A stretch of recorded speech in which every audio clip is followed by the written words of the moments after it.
Hello everyone, and welcome to the channel. Before we dive into today's story, we just wanted to take a quick second to say thank you all for watching.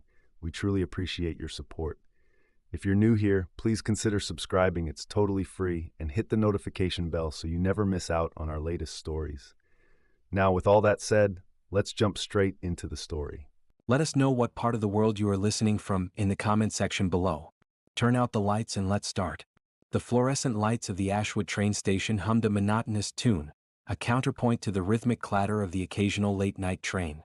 It was 11:58 p.m., 2 minutes to the witching hour, and the silence was already prickling my skin. I was the lone night shift worker, a position I'd reluctantly taken after a particularly nasty breakup from my long-term boyfriend left me short on cash and long on insomnia. The station usually emptied out around midnight, leaving me to my thoughts and the echoing emptiness. But tonight felt different.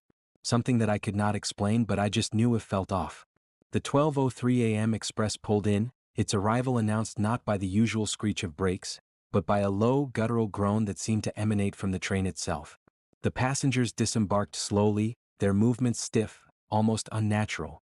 Most were hunched, faces obscured by shadows cast by the poorly lit platform. One, a tall figure in a dark coat, caught my eye. He moved with an unsettling grace, his head perpetually bowed as if weighed down by an invisible burden. I punched the night's final ticket, my hand trembling slightly. The man in the dark coat stood near, his proximity radiating a chill that had nothing to do with the station's already low temperature. He didn't speak, didn't even look up. His very presence felt wrong, an incongruity in the already unsettling atmosphere. As more passengers came off the train one by one, I noticed something else unsettling.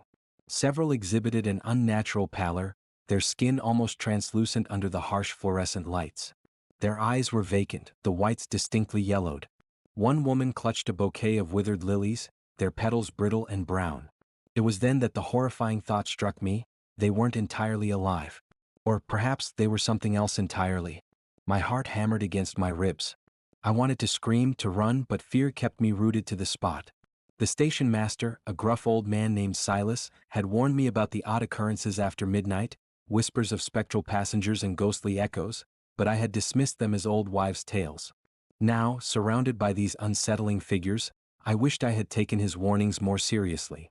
I just wanted to get out of the station as quickly as I could. The last passenger disembarked, the man in the dark coat.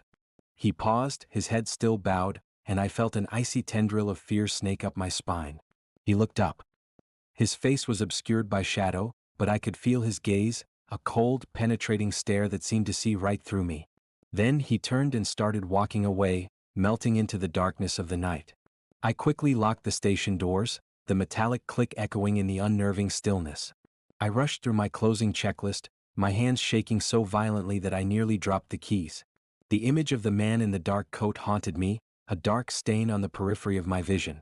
As I walked home, the usual night sounds, the rustling of leaves, the distant hum of traffic, were distorted, transformed into something sinister.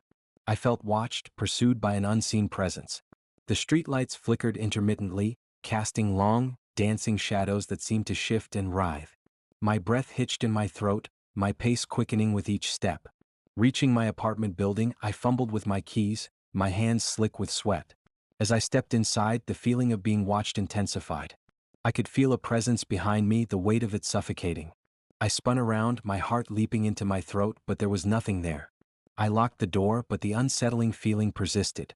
I checked the windows, the locks, repeatedly, a rising tide of panic constricting my chest. Nightmares haunted me, visions of pale faces and vacant eyes. The man in the dark coat was always there, lurking in the shadows, his gaze relentless. For weeks, I was plagued by this unsettling feeling, a constant awareness of something unseen, something unliving following me. I tried to rationalize it, to tell myself it was stress, exhaustion, the product of an overactive imagination fueled by a creepy night job. But deep down I knew the truth. Something from that train, something from the darkness of Ashwood Station, had followed me home. And it wasn't leaving. One night, I woke to the sound of scratching at my window. A cold breath touched my skin, and even before I saw him, I knew. It was the man in the dark coat, his face still shrouded in shadow, his eyes burning with an unnatural light. He was there, outside my window, his presence a chilling testament to the horrors I had witnessed at Ashwood Station. And I knew with bone-deep certainty that this was only the beginning of my very own nightmare. The next morning I told myself it had to be sleep paralysis. That made sense, didn't it? The feeling of dread, the hallucination, the crushing weight of fear. It was a textbook case. That was the story I repeated to myself while brushing my teeth, while pouring cereal with trembling hands. But when I went to check the window, the one I never opened, it was ajar. And on the inside of the glass, etched into the condensation, was the words, "Return back to Ashwood Station." I didn't go back to Ashwood Station that night. I called in sick, then again the next night and the next. They stopped calling after day 4. I didn't care. I wasn't going back. But that didn't stop it from coming to me. Every night the scratching.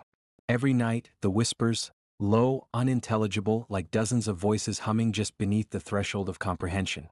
My apartment grew colder. I stopped sleeping. Stopped eating. The mirrors in my home started showing things they shouldn't, glimpses of movement behind me that weren't there when I turned around, fleeting shadows, and once, the reflection of a train platform flickering like an old film reel. Desperate, I visited Silas. He looked older than I remembered, paler, frilier, as if something had been slowly draining the life from him. When I told him what had happened, he didn't react with disbelief. Instead, he sighed, deep, heavy, and shuffled to a cabinet I'd never noticed before. He pulled out an old, dust-covered box labeled Manifest, Ashwood Station, 12:03 a.m. Inside were brittle pages filled with names. Names that trailed off after a certain date. He tapped the list with a trembling finger. "They board the train when their time's up," he muttered. "But sometimes, someone sees too much. Sometimes something gets curious, follows them back." I asked him what I was supposed to do. "Don't acknowledge it. Don't listen. Don't open the door." That night there was no scratching. Just 3 knocks. Very slow. Methodical. From inside my closet. I didn't move. I couldn't. Then a voice, hollow and distorted like a worn-out tape, spoke from the dark. "Ticket, please." I screamed. The next morning I found train tracks etched into the floor of my apartment, charred like they'd been burned in.